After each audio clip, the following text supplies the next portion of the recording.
সঙ্গে বিভিন্ন রকম যেসব জন্য ঘোষণা করে যে সরকারের আশা তারা করবে কিন্তু হয়নি। এক্ষেত্রে আগামী দিনে আপনারা এই আন্দোলন এই রাজ্যে অন্তত এই রাজ্যে আপনাদের কি ভূমিকা থাকবে? আমরা বলবো, দেখ কেমন লাগে বিজেপি। তৃণমূলের যে অপশাসন, মিশ্র হিউজ করাপশন, তাতেই বিজেপিকে জায়গা করে দিয়েছে। এবং আগে আমরা বলেছিলাম যাহা তৃণমূল তাহাই BJP. Now it is proved.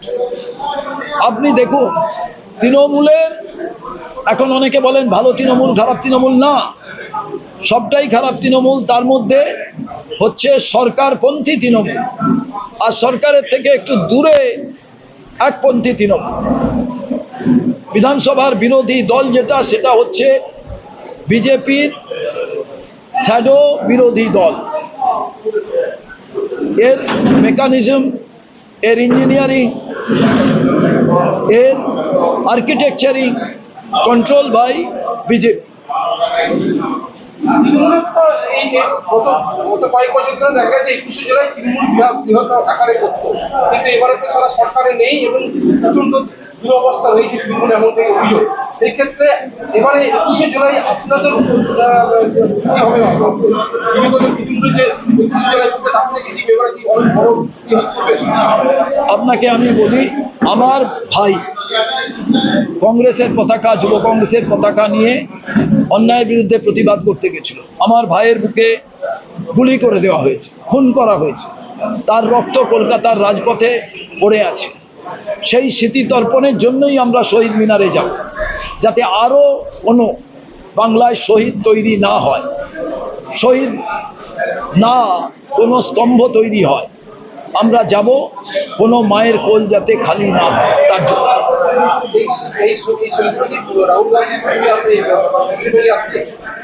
আপনাকে একটা কথা বলি, রাহুল গান্ধী জননায়ক, দেশের নেতা। রাহুল গান্ধী নির্বাচনের সময় 4 বার এসে গিয়েছে, আবার প্রয়োজন হলে রাহুল গান্ধী আসবেন। অন্যায়ের বিরুদ্ধে প্রতিবাদের জন্য রাহুল গান্ধী, লাখো লাখো রাহুল গান্ধী তৈরি করে ফেলেছেন প্রত্যেকটা জায়গায়, তারাই প্রতিবাদ করবে। আর তৃণমূলের প্রাসঙ্গিকতা রক্ষা করবে, প্রাসঙ্গিক করতে চাইবে বিজেপি। তার কারণ বিজেপি জানে কংগ্রেস আমাদের কাছে থ্রেট। কংগ্রেস শক্তিশালী হলে বিজেপির বিপদ, সেক্ষেত্রে তৃণমূলকে তারা বাঁচিয়ে রাখবে। আর বিভিন্ন পত্রপত্রিকাও তৃণমূলকে বাঁচিয়ে রাখবে, কারণ বিজেপির দ্বারা তারা নিয়ন্ত্রিত বহু জায়গায়। কংগ্রেসের সেটাকে মজবুত করার জন্য আগামী দিনে আপনাদের কি ভূমিকা থাকবে? আমি স্বীকার করছি আপনার কথা, কংগ্রেসের দুর্বল সংগঠন ছিল। আস্তে আস্তে আমরা তাকে সচলতার জায়গায় আনছি, কারণ আমরা 48 বছর ক্ষমতায় নেই। আপনি কোনোদিন দেখেননি কংগ্রেস ক্ষমতায়, আপনার 50 বছর বয়স হয়নি।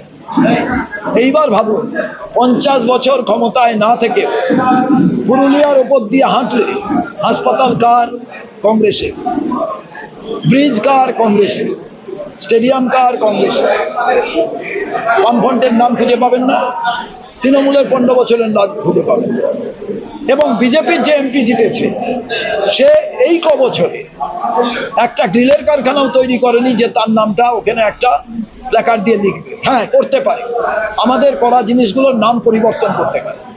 যেমন নেতাজি সুভাষচন্দ্র বসুর সঙ্গে শ্যামাপ্রসাদের তুলনা করছে। আপনি দেখবেন ভালো লোকের সঙ্গে যদি আপনি হাঁটেন, কিছুটা সময় আপনার ভালো লাগবে, আপনার মনে হবে আমি তো অমর্ত্য সেনের সঙ্গে হাঁটছি, দারুণ ব্যাপার, আমি তো সুচিত্রা সেনের পাশে বসে আছি, এরকম মনে হবে। কিন্তু বাস্তবিক দিক, শ্যামাপ্রসাদ মুখোপাধ্যায় আর কোথায় সুভাষচন্দ্র বসু, একেবারে ম্যাচ করেন। এমন কোনো রচনা লেখার মতো লাইন নেই যে শ্যামাপ্রসাদ মুখোপাধ্যায় সম্পর্কে লেখা যায়। ইংরেজের দালালি করেছেন, স্বাধীনতা আন্দোলনের বিরোধিতা করেছেন, ইউনিয়ন জ্যাককে কলকাতা বিশ্ববিদ্যালয়ে ছাত্র স্যালুট করেনি বলে বেত্রাঘাত করেছে, স্ট্রাইক হতে 2 ছাত্রকে তাড়িয়ে দিয়েছে। সুভাষচন্দ্র বসুর কাছে গিয়ে বলেছেন হিন্দুদের জন্য ভাবা দরকার। তাই সুভাষচন্দ্র বসু মুসলিম লীগ এবং হিন্দু মহাসভাকে বলেছিলেন যে এদের বাংলায় স্থান হওয়া প্রয়োজন নেই। এরা ধর্মীয় বিষয় নিয়ে পার্টি করে। এবং সব থেকে বড় ব্যাপার, তখনকার বিখ্যাত রিপোর্টাররা জিজ্ঞেস করেছিলেন শ্যামাপ্রসাদ মুখোপাধ্যায়, আপনি কংগ্রেস করলেন না কেন? বলল, কংগ্রেস করলে তাড়াতাড়ি নেতা হওয়া যাবে না। আসল কথা ছিল কংগ্রেস করলে জেল খাটতে হয়। উনি জেল খাটতে চাননি, তার কারণ তার আগের নেতারা মুচলেখা দিয়ে জেল থেকে ছাড়া পেয়েছিলেন। সুভাষচন্দ্র বোস জেল খেটেছিলেন, জওহরলাল নেহরু জেল খেটেছিলেন। একটা মন্তব্য করেছিলেন। आप देख रहे हैं न्यूज UNI।